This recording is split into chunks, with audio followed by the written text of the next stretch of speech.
জীবনের তরে যতবার জুমার দিন আসবে এই 5টা আমল সারা জীবন নিয়মিত আঁকড়ে ধরবেন, আমল করবেন। যারা নিয়ত করতেছেন হাত তোলেন। আল্লাহ আমাদের সবাইকে আমল করার তৌফিক দান করুন। আল্লাহ আমাদের সবাইকে কবুল আর মঞ্জুর করুন।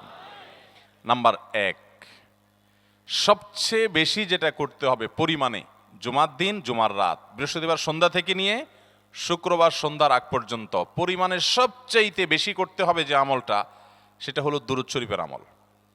কিসের আমল? ভাইরা, দুরূদ এমন একটা আমল, আপনি যদি শুধু দুরূদের এই আমলটাকে আঁকড়ে ধরেন, সবসময় আপনার মুখ দিয়ে দুরূদ বের হতে থাকে, পড়তে থাকেন, তো নবী করিম সাল্লাল্লাহু আলাইহি সাল্লামের ভাষ্য অনুযায়ী, তার ওয়াদা অনুযায়ী, ইদান তুকফা হাম্মুক ওয়া তুগফার যামবুক, তোমার যত পেরেশানি আছে নবী সাল্লাল্লাহু আলাইহি সাল্লাম বলেছেন, এই সব পেরেশানি দূর করার জন্য এই দুরূদের আমলটা যথেষ্ট হবে ইনশাআল্লাহ। এবং গুনাহ মাফের জন্য এই দুরূদের আমলটা কি হবে? যথেষ্ট হবে। নবী করিম সাল্লাল্লাহু আলাইহি সাল্লাম বলেছেন, মান সাল্লা আলাইয়া মাররাতান সাল্লাল্লাহু আলাইহি আশরা, যে ব্যক্তি আমার প্রতি একবার দুরূদ পাঠ করবে, আল্লাহ রাব্বুল আলামিন তার প্রতি 10 বার রহমত নাজিল করবেন। কয়বার রহমত নাজিল করবেন? আপনার জীবনে 10টি জায়গায় খুব ক্রাইসিসে পড়ে গেছেন, কোনো জটিল সিচুয়েশনে মুখোমুখি হয়ে গেছেন, বিপদের মধ্যে পড়ে গেছেন, ওই জায়গায় আল্লাহর রহমত পাবেন। এরকম একবার দুরূদ পাঠ করবেন হক আদায় করে, যথাযথভাবে মহব্বতের সাথে 10 বার আপনার জীবনে আল্লাহ তাআলা অনুগ্রহ নাজিল করবেন। নবী করিম সাল্লাল্লাহু আলাইহি ওয়াসাল্লাম বলেছেন, আকসিরু আলাইয়া মিনাস সালাতি মিন ইয়াউমিল জুমআতি ওয়া লাইলাতিল জুমআহ, তোমরা জুমার দিন এবং জুমার রাতে আমার প্রতি বেশি বেশি দুরূদ পাঠ করবে, দুরূদ প্রেরণ করবে। ফা ইন্না সালাতাকুম মা'রুদাতুন আলাই, কারণ তোমরা যে দুরূদ পাঠ করো এটা আমার কাছে পেশ করেন আল্লাহর ফেরেশতারা, এবং রীতিমতো নামধাম সহকারে আল্লাহর একদল ফেরেশতা নিয়োজিত আছে। তারা বলেন, আল্লাহ, হে আল্লাহ রাসূল, আপনার অমুক উম্মত, অমুক অনুসারী, আল্লাহর অমুক বান্দা পৃথিবীর অমুক প্রান্ত থেকে, অমুক দেশ থেকে, অমুকের সন্তান, সে আপনার প্রতি দুরূদ পেশ করেছে জুমার দিনে, জুমার রাতে বা অন্য সময়ে। এটা নবী করিম সাল্লাল্লাহু আলাইহি সাল্লামের কাছে রিপোর্ট দেওয়া হয় আল্লাহর নিযুক্ত ফেরেশতাদের মাধ্যমে। আপনি যখন দুরূদ পাঠ করবেন, আপনার ভিতরে এই ফিল হবে যে আমি দুরূদ পাঠ করছি আর আমার নবীর কাছে এটা উপস্থাপিত হচ্ছে আমার নাম ধাম, আমার রিপোর্ট সহকারে। এই জন্য শুক্রবার দিন এবং রাত, অর্থাৎ বৃহস্পতিবার সন্ধ্যা থেকে নিয়ে শুক্রবার সন্ধ্যা পর্যন্ত এই 24 ঘন্টার মধ্যে নবী করিম সাল্লাল্লাহু আলাইহি সাল্লামের ভাষ্য খেয়াল করেন, আকসিরু আলাই, ওলামা একরাম জানেন নবী আলাইহিস সালাম সাধারণত কোনো আমল পরিমাণে বেশি করতে বলতেন না। পরিমাণে বেশি করতে বলার মতো আমল খুব কম ইসলামে। গোটা কোরআন যদি খোলেন আপনি, পরিমাণে অধিক করতে বলা হয়েছে এরকম আমল খুব বেশি পাবেন না। তোমরা বেশি বেশি করে নামাজ পড়ো, বেশি বেশি করে রোজা রাখো, এরকম কথা কোরআন হাদিসে নাই। অবশ্যই একজন ইমানদার 5 ওয়াক্ত ফরজ নামাজের পাশাপাশি অধিক পরিমাণে নফল নামাজও পড়বেন, সেটা ভিন্ন কথা। কিন্তু কোরআনে বেশি পরিমাণে আল্লাহর জিকির করার কথা বলা হয়েছে। আর নবী করিম সাল্লাল্লাহু আলাইহি সাল্লাম বৃহস্পতিবার সন্ধ্যা শুরু হলে শুক্রবার সন্ধ্যার আগ পর্যন্ত বেশি পরিমাণে করতে বলেছেন যে কাজটা, সেটা হলো দুরূদ শরীফের আমল। অতএব ভাইরা আমার, বৃহস্পতিবার সন্ধ্যা থেকে নিয়ে শুক্রবার সন্ধ্যা পর্যন্ত, আপনি দোকানদার মানুষ, বৃহস্পতিবারে ব্যবসা করছেন, দোকানদারি করছেন, কোনো অসুবিধা নেই। আপনার অবসর সময়গুলোতে মুখ দিয়ে দুরূদ পড়তে থাকবেন। দুরূদের মধ্যে সবচেয়ে শ্রেষ্ঠ দুরূদ হলো নামাজে যেটা পড়েন, দুরূদ ইব্রাহিম, আল্লাহুম্মা সাল্লি আলা মুহাম্মদ ওয়া আলা আলি মুহাম্মদ কামা সাল্লাইতা আলা ইব্রাহিম ওয়া আলা আলি ইব্রাহিম ইন্নাকা হামিদুম, আল্লাহুম্মা বারিক আলা মুহাম্মদ ওয়া আলা আলি মুহাম্মদ কামা বারাকতা আলা ইব্রাহিম ওয়া আলা আলি ইব্রাহিম ইন্নাকা হামিদুম। তাহলে দুরূদের এই আমলটা, এটা করার জন্য আল্লাহ তাআলা এমন সহজ করে দিয়েছেন যে ওযুর প্রয়োজন নাই। আপনার ওযু নাই, তারপর আপনি দুরূদ পাঠ করতে পারবেন। এবং আপনি এই বড় দুরূদ পড়ার মতো সময় নাই, তো আপনি একেবারে সবচেয়ে সংক্ষিপ্ত দুরূদ পড়েন সাল্লাল্লাহু আলাইহি ওয়াসাল্লাম, তাতেও দুরূদ পাঠের সওয়াব পাবেন। চেষ্টা করব তো ইনশাআল্লাহ। শুক্রবার আসবে, দুরূদ বেশি বেশি করে পাঠ করব। আপনি দোকানে কাজ করেন, আপনার দোকানে আপনার সহকর্মী আরও কাজের লোক আছে, আপনি সবাইকে স্মরণ করাবার জন্য নিজে জোরে জোরে দুরূদ শরীফ পড়বেন এবং বলবেন যে শুক্রবার শুরু হয়ে গেছে, সবাই দুরূদ শরীফের আমল করো। ভাইরা আমার, আমি আমার জীবনের কথা বলতে পারি। আমার জীবনে ওই যে হাদিসের উপরে ইয়াকিন এবং বিশ্বাস আলহামদুলিল্লাহ ছিল। আমার জীবনে আমি অনেকবার দেখেছি এরকম জটিল পরিস্থিতি হয়েছে যে দেয়ালে পিঠ থেকে গেছে, নড়ার জায়গা নাই, আর কোনো আপাত দৃষ্টি থেকে এই বিপদ থেকে উদ্ধারের কোনো পথ নাই। দুরুদ, ইস্তেগফার, দোয়া ইউনুস, এই 3 আমল পাশাপাশি ইয়াজাল জালাল ওয়াল ইকরাম, এই 4টা জিনিসকে এমনভাবে ধরছে, বিশেষ করে দুরুদ, স্পেশালি সারাক্ষণ দুরুদ। আল্লাহ রাব্বুল আলামিন এমনভাবে সহযোগিতা করেছেন, এমনভাবে উদ্ধার করেছেন যে কল্পনা করলে অবাক লাগে এখন যে এটা কিভাবে সম্ভব। ভাইরা আমার, এক সাহাবী নবী করিম সাল্লাল্লাহু আলাইহি ওয়াসাল্লামের কাছে এসে বলছি, ইয়া রাসূলুল্লাহ, আমি যে দোয়া করি এই দোয়ার মধ্যে আমি নিজের জন্য করব, আমার ছেলে মেয়ের জন্য করব, অনেক কিছু করব, এটা সেটা, রিজিক চাইবো, সুস্থতা চাইবো, অনেক কিছুই তো আল্লাহর কাছে চাইবো। আপনি তো আল্লাহর রাসূল, আপনার জন্য দোয়া করলে আমাদেরই লাভ, একবার দোয়া করলে আল্লাহ 10 বার রহমত নাজিল করবেন, তো আপনার জন্য আমার দোয়ার ভিতরে কত পার্সেন্ট রাখবো? সাহাবী বারবার বিভিন্ন পার্সেন্টেজ বলছিলেন যে 3 ভাগের 1 ভাগ আপনার জন্য রাখি ইয়া রাসূলুল্লাহ, অর্ধেক রাখি, আরো বেশি করে রাখি। তিনি যত বলছেন নবী করিম সাল্লাল্লাহু আলাইহি সাল্লাম আরো বাড়ানোর জন্য তাকে উৎসাহ দিচ্ছিলেন। এক পর্যায়ে যখন তিনি বললেন, ইয়া রাসূলুল্লাহ, আমি আমার কোন দোয়ার সবটুকু যখন আপনার জন্য নিবেদন করব, আমি কোন একবার যখন দোয়া করব, দোয়া শুধু আপনার জন্যই করব যখন, অর্থাৎ পিওর দুরূদ যখন পড়ব, নিজের জন্য আর কিছু চাইব না, শুধু আপনার জন্যই যদি চাই কোনোবার, তাহলে তখন নবী করিম সাল্লাল্লাহু আলাইহি সাল্লাম বলেছেন, ইদান তুকফা হাম্মুক ওয়া তুগফার যামবুক, তাহলে তোমার সকল পেরেশানি থেকে উদ্ধারের জন্য এই দুরূদটাই যথেষ্ট হয়ে যাবে, এবং তোমার সকল গুনাহ মাফের জন্য এটা যথেষ্ট হয়ে যাবে। মোহতারাম হাজরিন, দুরুদের আমলটা এত সুন্দর আমল, কিন্তু আবার তাড়াহুড়া করে পড়বেন না, সাল্লাল্লাহু আলাইহি সাল্লাম সাল্লাল্লাহু আলাইহি সাল্লাম সাল্লাল্লাহু আলাইহি সাল্লাম সাল্লাল্লাহু আলাইহি সাল্লাম, সংখ্যা বাড়ানোর জন্য হুলস্থুল করে পড়লেন না, মুহাব্বতের সাথে সাল্লাল্লাহু আলাইহি ওয়াসাল্লাম সাল্লাল্লাহু আলাইহি ওয়াসাল্লাম, আল্লাহুম্মা সাল্লি আলা মুহাম্মদ, অর্থ বুঝে বুঝে আল্লাহুম্মা সাল্লি আলা মুহাম্মদ মানে কি, আল্লাহ আপনি মুহাম্মদের প্রতি শান্তি বর্ষণ করুন। আরে ভাই, মুহাম্মদ সাল্লাল্লাহু আলাইহি সাল্লামের প্রতি আল্লাহ তাআলা শান্তি এমনি বর্ষণ করবে, আপনি আমি দোয়া করলেও করবে, না করলেও। কিন্তু মাঝখান থেকে আমরা, ভাইরা আমার, কোন বড় কর্মকর্তার কাছে আপনার কোনো কাজের ঠেকা আছে, কর্মকর্তার ওই ছেলেটার আপনি দেখছেন যে খাচ্ছে না, আপনি যদি বলেন, স্যার ছেলেটা খাচ্ছে না স্যার, একটু ডাক্তার দেখান স্যার, এভাবে তো বাঁচবে না, ওর কষ্ট হচ্ছে স্যার, আপনি বললেও উনি ওনার ছেলের দিকে কেয়ার করবে, কিন্তু আপনি এটা বলার কারণে তার নৈকট্য পাবেন কি পাবেন না, তার সিম্প্যাথি পাবেন কি পাবেন না। আরশে আজিমের মালিক তার হাবিবকে এত মহব্বত করেন, তিনি তার হাবিবের প্রতি এমনিতেই রহমত নাজিল করবেন, তাকে বিভিন্ন মর্যাদা আগে থেকেই দেওয়ার ঘোষণা দিয়ে রাখছেন, কিন্তু আপনি আমি দোয়া করলে আল্লাহ তাআলা তার মাধ্যমে আমাদের ভাগ্যকে সুপ্রসন্ন করে দিবেন। দুরুদের আমলকে জীবনের তরে আঁকড়ে ধরবেন ভাই, শুধুমাত্র জুমার দিন আর জুমার রাত না, সব সময় অধিক পরিমাণে। এরাবিয়ানদের মধ্যে আমলটা খুব বেশি আছে, তাদের দেখবেন তারা 2টা আমল, মুখে 2টা আমল, ভালো মন্দ তাদের মধ্যেও আছে, কিন্তু এই 2টা আমল তাদের মধ্যে খুব ভালো। বেশিরভাগ মানুষই দেখা যায় অবসর সময়ে আস্তাগফিরুল্লাহ, ইস্তিগফার করছে অথবা দুরুদের আমল করছে। আমাদের অবসর সব সময়গুলো নিয়ে গেছে মোবাইল ফোন। ভাইরা আমার, 4 বছর 5 বছর 6 বছর 7 বছর 10 বছর ধরে মোবাইল টিপতেছেন, ফেসবুক টিপতেছেন, ইউটিউব টিপতেছেন, বুকে হাত দিয়ে আমাকে জবাব দেয়া লাগবে না, নিজের বিবেককে একটু জবাব দেন। এই 10 বছর ফেসবুক, ইউটিউব, টিকটক, হোয়াটসঅ্যাপ টিপে আপনার অর্জন কি হয়েছে একটু হিসাব মিলান। এই যে স্ক্রল করতেছেন আঙ্গুল দিয়া, ঘন্টাকে ঘন্টা এই আঙ্গুল দিয়ে টানছেন টানছেন, নিচের দিকে যাচ্ছেন স্ক্রল করে ফেসবুকে, ইউটিউবে, একের পর এক, আপনার জীবনে অর্জনটা কি হয়েছে বলেন? ভাইরা আমার, এই মোবাইলের নিয়ন্ত্রণ করতে হবে, প্রয়োজনে ব্যবহার করতে হবে, কিন্তু এটাকে অনিয়ন্ত্রিত ব্যবহার করা যাবে না। একেবারে যখন তখন সারাদিন টিপাটিপি করলেন, আজকাল তো পোলাপান টয়লেটে গেলেও নিয়ে যায়। আল্লাহ তাআলা আমাদেরকে এই রোগ থেকে বেঁচে থাকার তৌফিক দান করুন। ভাইরা আমার, জীবনটাকে পরিবর্তন করতে হয়, সারা জীবন তো একরকম থাকলে হবে না। বহুত পাগলামি করেছি, আসুন নিজেকে সংশোধন করি। তাহলে জুমার দিন উপলক্ষে 1 নম্বরের আমল বলেছি, বেশি বেশি কোন আমল করতে হবে?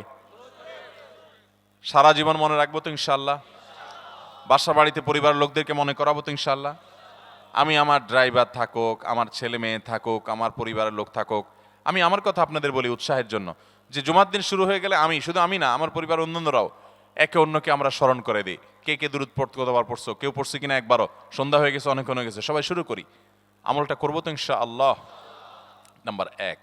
নাম্বার 2, জুমার দিন উপলক্ষে অন্য যে কোনো দিনের চাইতে জুমার দিন অর্থাৎ শুক্রবারের ফজর নামাজ পুরুষরা মসজিদে জামাতের সাথে পড়বেন, জামাতের সাথে পড়ার নিয়ত করবেন পাক্কা, কারণ অন্য যে কোনো দিনের ফজরের নামাজ না, শুধুমাত্র যত নামাজ আছে, নবী করিম সাল্লাল্লাহু আলাইহি সাল্লাম বলেছেন আফদালুস সালাওয়াতে ইনদাল্লাহ, আল্লাহর কাছে দুনিয়ার সব নামাজের মধ্যে, 5 ওয়াক্ত সাধারণ নামাজগুলোর মধ্যে সবচাইতে উত্তম নামাজ হলো সলাতুল ফজরে মাআল জামাআতে ইয়াউমাল জুমআ, জুমার দিন ফজরের নামাজ জামাতের সাথে আদায় করা হলো যত নামাজ আছে এর মধ্যে সবচেয়ে শ্রেষ্ঠ নামাজ। তাহলে জুমার দিনে এই বিষয়টা বিশেষভাবে খেয়াল রাখবো, জুমার দিন ফজর নামাজটা পুরুষরা কোথায় পড়বো, এবং সেটা বৃহস্পতিবার থেকে পরিকল্পনা শুরু করবো যে কালকের ফজর নামাজ যাতে কোনো অবস্থাতে আমার মিস না হয়। আমাদের আখিরাতের ব্যবসা এটা ভাই, আখিরাতের কারেন্সি সংগ্রহ করা। যত খুঁটে খুঁটে ভালো ভালো আমলগুলো করবেন, আপনার আমল নামাতে আমল সওয়াব জমা হতে থাকবে। চেষ্টা করবো তো ইনশাআল্লাহ। আমাদেরকে শয়তান অন্যদিন ফজরের নামাজ পড়ার সুযোগ হলেও শয়তান এমনভাবে আমাদেরকে ধোঁকা দেয়, শুক্রবারে ফজরটা পড়াটা সবচেয়ে বেশি কঠিন হয়ে যায়। কেন জানেন?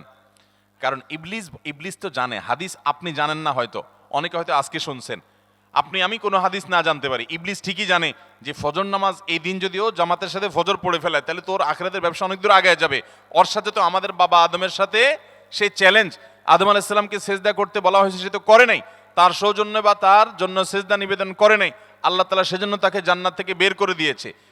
তার কারণে এই ইবলিস তখনই আল্লাহর সাথে, আল্লাহর সামনেই চ্যালেঞ্জ ছুড়ে দিয়েছে আদম আলাইহিস সালামের সাথে যে লাউবিয়ান্নাহুম আজমাইন, আমি আদমের সব সন্তানগুলোকে পথহারা করে ছাড়বো, ওদেরকে জান্নাতের পথে চলতে দিব না। এই জন্য আল্লাহ তাআলার কাছে সে কিছু পাওয়ার চাইয়া নিছে। এর ভিতরে একটা হলো কিয়ামত পর্যন্ত হায়াত পাবে, আরেকটা হলো আমাদের রগের সাথে সে মিশতে পারে, রক্ত প্রবাহের সাথে মিশতে পারে, শরীরের মধ্যে প্রভাব সৃষ্টি করতে পারে, আমাদেরকে দুর্বল করতে পারে, মন্দ দিকে টানতে পারে, ভালো কাজ যেন না হয় মনে মনে কুমন্ত্রণা সৃষ্টি করতে পারে। এই পাওয়ার সে নিয়ে এসেছে। এই জন্য তার সাথে আমাদের চ্যালেঞ্জ।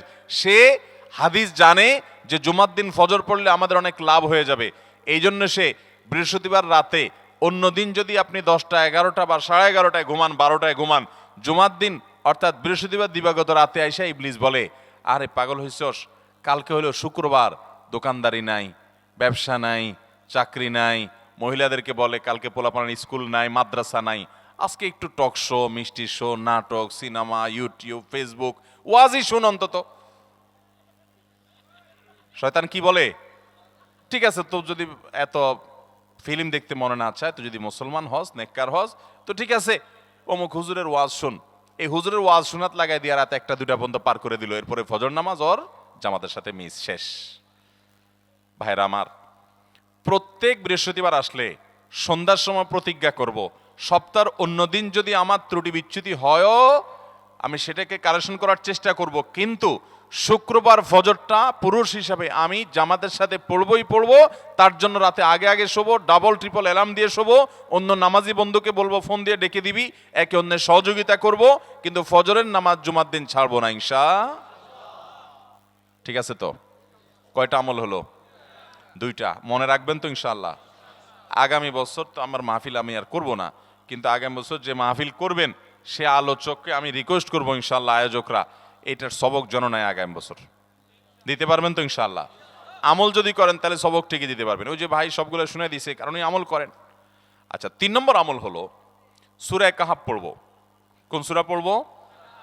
সূরা কাহাফ। যারা কোরআন পড়তে পারেন না তারা শুনবেন, আর যারা পড়তে পারেন তারা নিজে পড়বেন। সূরা কাহাফ যদি জুমার দিন কেউ পড়ে, নবী করিম সাল্লাল্লাহু আলাইহি সাল্লাম বলেছেন এই সূরাটা তার জন্য নূর হবে, নূর, আলো আল্লাহর তরফ থেকে। কিয়ামতের ময়দানে ভয়াবহ গুটগুটে অন্ধকার হবে। কিয়ামতের একটা ভয়াবহ শাস্তি হলো অন্ধকারের শাস্তি। ভাইরা আমার, অন্ধকারের শাস্তি মানে এমন ভয়াবহ অন্ধকার হবে যে দুনিয়ার অন্ধকারের সাথে কোনো তুলনাযোগ্য নয়। সেই ভয়াবহ অন্ধকারে কিছু আমল আছে যে আমলগুলো মানুষের ওই অন্ধকারের মধ্যে আলোর কাজ দিবে। এর মধ্যে একটা হলো অজুর অঙ্গগুলো যদি কেউ ভালো করে অজু করে, সুন্দর করে ডলে ডলে যেন শুকনা না থাকে, উত্তম রূপে যদি অজু করে কেউ, পানি অপচয় না করে, পানি অল্প নেয় কিন্তু ডলে বেশি, সুন্দর করে যদি কেউ অজু করে, এই অজুর অঙ্গগুলো কিয়ামতের ময়দানে উজ্জ্বল হয়ে জলজল করে জ্বলতে থাকে এবং তার জন্য আলোর কাজ দেয়। সবাই যখন অন্ধকারের আযাবের মধ্যে নিমজ্জিত থাকে, হাহুতাশ করে, তখন এই ব্যক্তির এই আমলটা তার আলো ভূমিকা আসে। আর আরেকটা হলো এই সূরা কাহাফ। অন্য অনেক উলামা ইকরাম বলেছেন এর ব্যাখ্যা হলো সূরা কাহফ যদি কেউ এক বৃহস্পতিবারে পড়ে পরের বৃহস্পতিবার পর্যন্ত, এক শুক্রবারে যদি পড়ে পরের শুক্রবার আগ পর্যন্ত পুরো সপ্তাহব্যাপী তার ভিতরে নূর, ঈমানের নূর, তাকওয়ার নূর, ইলমের নূর, আমলের নূর, ভালো মানুষ হওয়ার নূর তার ভিতরে আল্লাহ তাআলা সৃষ্টি করে দিবেন। এই জন্য জুমার দিন সূরা কাহফ পড়বো তো ইনশাআল্লাহ। আলহামদুলিল্লাহ ভাই, আপনাদেরকে যে আমলগুলো করছি এগুলো আমি আমার পরিবার সদস্য, পরিচিত, সহকর্মী, আমি চেষ্টা করি সবাইকে স্মরণ করানোর এবং আমল করার চেষ্টা করি। আপনাদেরকেও বলছি ভাই, জুমার দিন যেহেতু, অতএব আজকে জুমার দিন উপলক্ষে বলে যাচ্ছি, জুমার দিনের এই 14-15টা আমলের মধ্যে সামারি করে আমি 5টা আমল করে দিচ্ছি যে এগুলোর গুরুত্ব অনেক বেশি অন্য অনেকগুলো চাইতে, এগুলো বিশেষভাবে করব। তাহলে এর মধ্যে প্রথমটা চলে গেল দুরুদ বেশি বেশি করে পড়বো। দ্বিতীয়টা হলো জুমার দিনের ফজর নামাজ কোন অবস্থাতে জামাতের সাথে পড়া মিস করব না, কারণ নবী সাল্লাল্লাহু আলাইহি সাল্লাম বলেছেন সকল নামাজের মধ্যে সবচেয়ে সেরা, উত্তম, শ্রেষ্ঠ নামাজ অর্থাৎ ওয়াক্তিয়া নামাজের মধ্যে সবচেয়ে শ্রেষ্ঠ নামাজ হলো জুমার দিনের ফজরের নামাজ জামাতের সাথে পড়া। তাহলে মহিলারা কি করবে? মহিলারা পুরুষদেরকে উঠায় উঠায় মসজিদে পাঠিয়ে দিবে এবং সহযোগিতা করবে, তাহলে তার মাধ্যমে তারাও একই সওয়াব পেয়ে যাবেন। আর 3 নম্বর আমলে বলেছিলাম সূরা কাহফ, এটা নারী পুরুষ সবাই করবে বেশি বেশি করে, ঠিক আছে তো ইনশাআল্লাহ? আমরা অনেক ভাই আছি সপ্তাহের 6 দিন আমাদের কোরআন পড়ার সুযোগ হয় না, তো অন্তত জুমার দিন সূরা কাহফটা যদি আপনি বাধ্যতামূলক করেন, আলহামদুলিল্লাহ, এটা অনেক বড় সূরা, পড়তে আপনার 20-25 মিনিট 30 মিনিট সময় পর্যন্ত লেগে যাবে। আপনি আধা ঘন্টা সময় ধরে যদি আস্তে আস্তে সুন্দর করে পড়েন, তো সপ্তাহে একবার অন্তত কোরআনের সাথে আপনি সময় দিলেন। আরেকটা সুসংবাদ শুনেন, সূরা কাহফ যদি কেউ মুখস্থ করে, তেলাওয়াত করে নিয়মিত, বিশেষ করে সূরা কাহফের প্রথম 10টা আয়াত যদি কেউ মুখস্থ করে, নবী করিম সাল্লাল্লাহু আলাইহি সাল্লাম বলেছেন কিয়ামতের আগে দাজ্জালের যে ফিতনা আসবে, যেই ফিতনায় বহু মানুষ দাজ্জালকে আল্লাহ মনে করে বেঈমান হয়ে জাহান্নামে যাবে, এই ফিতনা থেকে পৃথিবীতে এমন কোন নবী ছিল না, এমন কোন রাসূল আসেন নাই। এই মানব ইতিহাসের প্রথম মানুষ আদম আলাইহিস সালাম থেকে নিয়ে আমাদের মুহাম্মদ সাল্লাল্লাহু আলাইহি সাল্লাম পর্যন্ত এই লক্ষ লক্ষ যত নবী রাসূল এসেছে, সমস্ত নবী রাসূলরা একটা ব্যাপারে সাবধান করে গেছেন, দাজ্জাল আসবে, যে দাজ্জালের হাতে পাওয়ার থাকবে এত বেশি, অলৌকিকত্ব থাকবে এত বেশি, সে মরা মানুষকে জিন্দা করে ফেলবে, জিন্দা মানুষকে বলবে সে মরে যাবে, তার হাতেই সব কন্ট্রোলিং পাওয়ার থাকবে, দুনিয়ার সমস্ত রিজিক তার হাতে কক্ষিগত থাকবে, এমন পাওয়ার থাকবে তাকে দেখে মানুষ বলবে হ্যাঁ এই তো আল্লাহ, এই তো সবকিছু পারে, বেঈমান হয়ে যাবে। এই দাজ্জালের ফিতনায় তোমরা পড়বা না, বেঁচে থাকবা। বুদ্ধি দিয়া বিবেক দিয়ে মানুষ বাঁচতে পারবে না। দাজ্জালের ফিতনা থেকে বাঁচার জন্য সকল নবী রাসূলরা এই জন্য সাবধান করেছেন। আমাদের নবী সাল্লাল্লাহু আলাইহি সাল্লাম নামাজের শেষ বৈঠকে দোয়া মাসুরের জায়গায় একটা দোয়া পড়তেন, আল্লাহুম্মা ইন্নী আউযু বিকা মিন আযাবিন নার ওয়া আযাবিল কবর ওয়া আউযু বিকা মিন ফিতনাতিল মাহইয়া ওয়াল মামাত ওয়া আউযু বিকা মিন শাররি ফিতনাতিল মাসীহিদ দাজ্জাল। আল্লাহ, আপনার কাছে দাজ্জালের ফিতনা থেকে পানা চাই। 1450 বছর হয়ে গেছে, এখনো দাজ্জালের আবির্ভাব হয় নাই, হবে কিয়ামতের আগে। কখন হবে আল্লাহ ভালো জানেন, কিন্তু নবী সাল্লাল্লাহু আলাইহি সাল্লাম বলেছেন সূরা কাহফের প্রথম 10 আয়াত যদি কেউ মুখস্থ করে, তো এই ব্যক্তিকে আল্লাহ রাব্বুল আলামিন এবং যদি তেলাওয়াত করে, এই ব্যক্তিকে আমলের মাধ্যমে দাজ্জালের ফিতনা থেকে আল্লাহ বাঁচিয়ে রাখবেন। দাজ্জাল তো অনেক পরের কথা, কোথাকার কোন আল্লাহর প্রতি অবিশ্বাসী মুশরিক বা কাফের খেলোয়াড় একটু পায়ের ভেলকি দেখায়, লক্ষ লক্ষ কোটি কোটি মানুষ হুমড়ি খেয়ে তার ভক্ত হয়ে ইমানি চেতনা, আমলি চেতনা, তাকওয়া, তাহারাত সব খুঁয়ে বসে থাকে। আর সেখানে দাজ্জালের মতো এরকম মিরাকল, সব মিরাকল তার হাতে থাকবে। এরকম পরিস্থিতি যখন আসবে তখন মানুষ কি করবে? এখন এই যে তথ্য প্রযুক্তির উন্নতির এই সময়ে কত মুসলমানের সন্তান বেঈমান হয়ে যাচ্ছে, বিজ্ঞানরেই তারা আল্লাহ বানায় বসে থাকতেছে, আছে না নাই? ধারণামূলক বিষয়কে তারা চূড়ান্ত বিষয় বানিয়ে বসে আছে, বেঈমান হয়ে যাচ্ছে। এবং টাকার যে কারিশমা, টাকা দিলে সব হয়ে যায়, টাকা নাই তো কিছুই হয় না। এই জন্য বেঈমান হয়ে অনেকে বলে যে টাকাই নাকি দ্বিতীয় খোদা, নাউজুবিল্লাহ। ভাইরা আমার, দুনিয়ার এই ভেলকি কি দেখছি আমরা, কিয়ামতের আগে ভেলকি আরো অনেক দেখবে আমাদের পরবর্তী প্রজন্ম, আমাদের ছেলে মেয়েরা, নাতিপুতিরা আরো অনেক ভেলকি দেখবে। এমন ভেলকি দেখবে যে তাদের আল্লাহর প্রতি ঈমান আনা, আখিরাতের প্রতি বিশ্বাস করাটা কঠিন থেকে কঠিন হয়ে যাবে। এরকম পরিস্থিতি তৈরি হবে দুনিয়াতে। তথ্য প্রযুক্তির উন্নতির নাম দিয়ে, এটার নাম দিয়ে, সেটার নাম দিয়ে মানুষের জীবনযাত্রা সহজ হবে, কিন্তু এর মাধ্যমে মানুষের ঈমান দুর্বল হওয়ার অনেক সম্ভাবনা, শঙ্কা তৈরি হবে এবং শয়তান সেগুলো সৃষ্টি করবে। এই আশঙ্কা থেকে বাঁচার জন্য সূরা কাহফটা হলো মহৌষধের মতো। অতএব জুমার দিন প্রত্যেক শুক্রবারে সূরা কাহফ পড়ব তো ইনশাআল্লাহ। মায়েরা, বোনেরা, আমরা ভাইয়েরা যারা আছি, বাবারা যারা আছি, আল্লাহর ওয়াস্তে জীবনের তরে নিয়ত করে নেন আজকের মাহফিল থেকে জীবনে কখনো বৃহস্পতিবার সন্ধ্যা থেকে শুক্রবার সন্ধ্যার আগ পর্যন্ত আমার হাজার ব্যস্ততা থাকুক, সূরা কাহাফটা পড়া ছাড়া আমি কোনো কাজ করব না আমি আল্লাহর অনেক বান্দাকে ব্যক্তিগতভাবে জানি, আমি নিজেও এতটা গুরুত্ব দিয়ে করতে পারি না। অনেক বড় সরকারি কর্মকর্তা, অনেক বড় পদের নাম আমি বলবো না, আমাকে গরিবের পর ব্যক্তিগতভাবে আমি জানি উনি খুব সৎ মানুষ। সব মানুষ একরকম হয় না, সৎ মানুষ। উনি বললেন, ভাই মাগরিবের পরে আমার ফ্যামিলির সব বাচ্চা কাচ্চা সবাইকে আমি বলি, আমি ব্যস্ত থাকলেও বলি যে মাগরিবের পরে আগে সবাই সূরা কাহফটা পড়ে ফেলো, এরপর অন্য সব আমল। আমরাও চেষ্টা করবো না ইনশাআল্লাহ। কয়টা আমল গেল? 3টা, আর 2টা আছে। 4 নম্বর আমল হলো, দুনিয়াতে যত ফজিলতপূর্ণ আমল আছে এর মধ্যে সবচেয়ে বেশি ফজিলতপূর্ণ আমল এটা। খুব সহজ আমলটা, খুব সহজ, প্রত্যেক শুক্রবার আমরা এটা করতে পারি। আমলটা হলো, নবী করিম সাল্লাল্লাহু আলাইহি ওয়াসাল্লাম বলেছেন, মান বাক্কারা ইয়াউমাল জুমআতি ওয়াবতাকার, যে ব্যক্তি জুমার দিন আগে আগে ঘুম থেকে উঠবে, ভোরে ঘুম থেকে উঠবে, ওই যে ফজর নামাজ পড়তে হবে, যে তাহাজ্জুদ পড়তে পারলে আরো ভালো, এবং মসজিদে আগে আগে যাবে। তাহলে আগে আগে ঘুম থেকে উঠবে, সবাইকে বাসার ডেকে দিবে, আগে আগে ঘুম থেকে উঠাবে।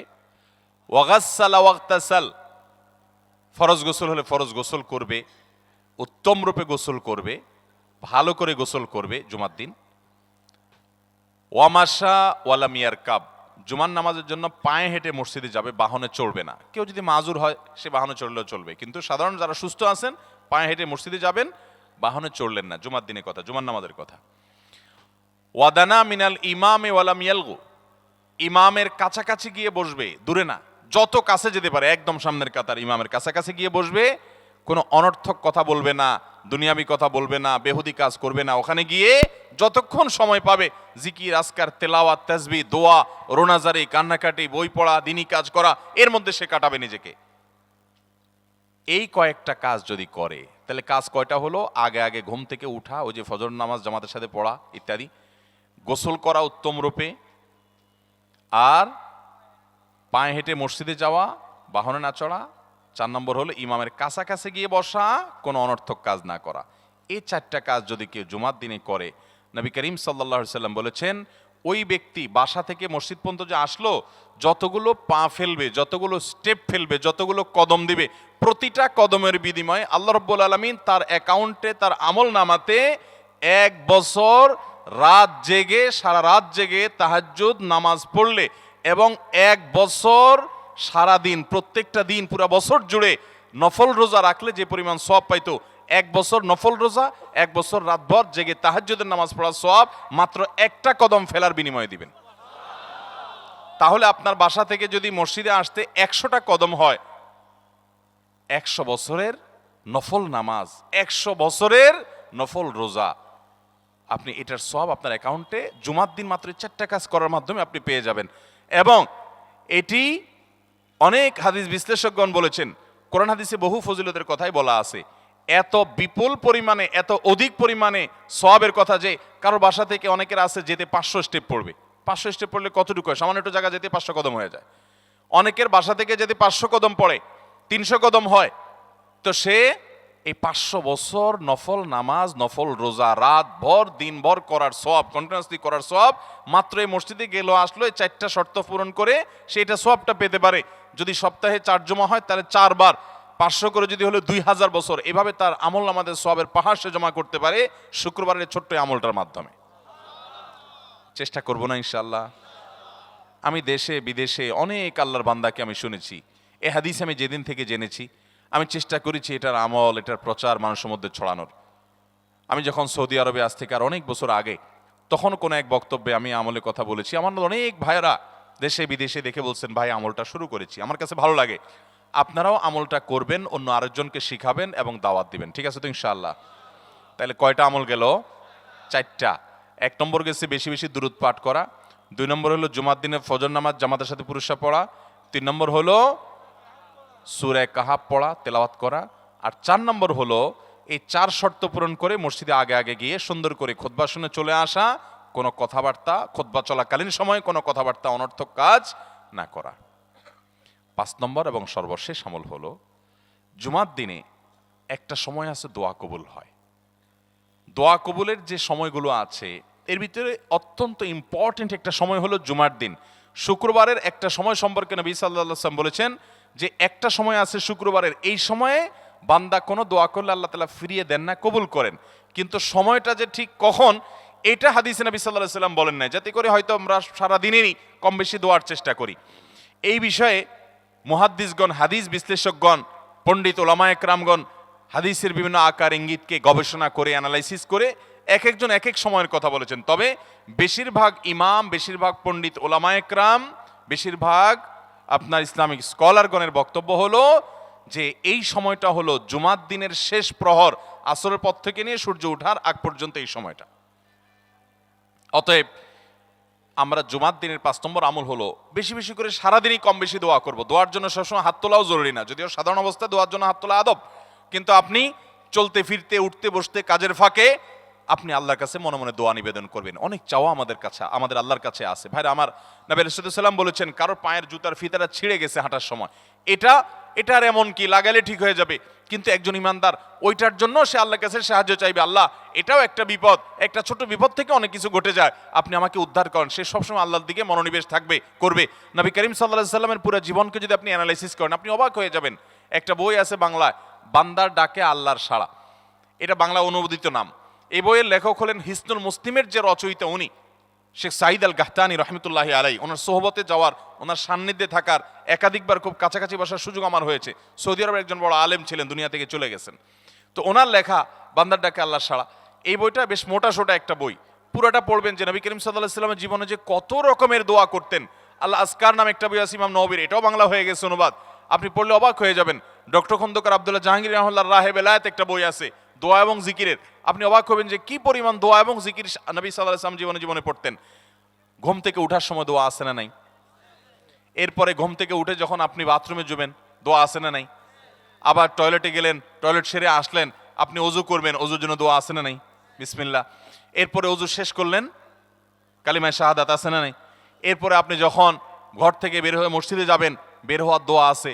বের হয়ে আপনি মসজিদে যাচ্ছেন, যাই পথে পড়ার আলাদা দোয়া আছে। এরপরে আপনি মসজিদে প্রবেশ করবেন, তার জন্য দোয়া আছে।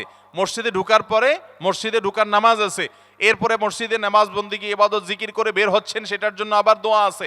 আবার আপনি যাচ্ছেন, কাজকর্মে যাচ্ছেন, বাজারে যাচ্ছেন, সেটার দোয়া আছে। স্ত্রী সহবাস করার সময় দোয়া আছে। দোয়া নাই, জিকির নাই, এমন কোনো মুহূর্ত ইমানদারের জীবনে থাকতে পারে না। নবী করিম সাল্লাল্লাহু আলাইহি ওয়াসাল্লাম এই পরিমাণ দোয়া করতেন।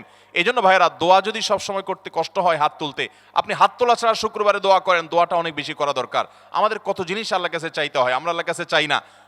পেটে অসুখ হয়েছে, আমরা ডাক্তারের কথা মাথায় আগে আসে, আপনি ওষুধ খান, ওষুধ খাওয়া সুন্নত, কিন্তু ইমানদার সবকিছুর আগে আল্লাহর কথা স্মরণ করবে এবং আল্লাহর কাছে বলবে, আল্লাহ আপনি সহজ করে দেন।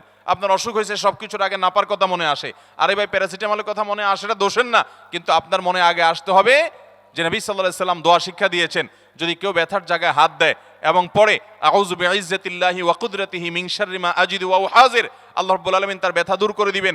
এক সাহাবী এই হাদিসের উপর আমল করে তৎক্ষণাৎ তার ব্যথা দূর করেছেন। শুধু ইয়াকিনের অভাব, শুধু বিশ্বাসের অভাব, ঈমানের অভাব।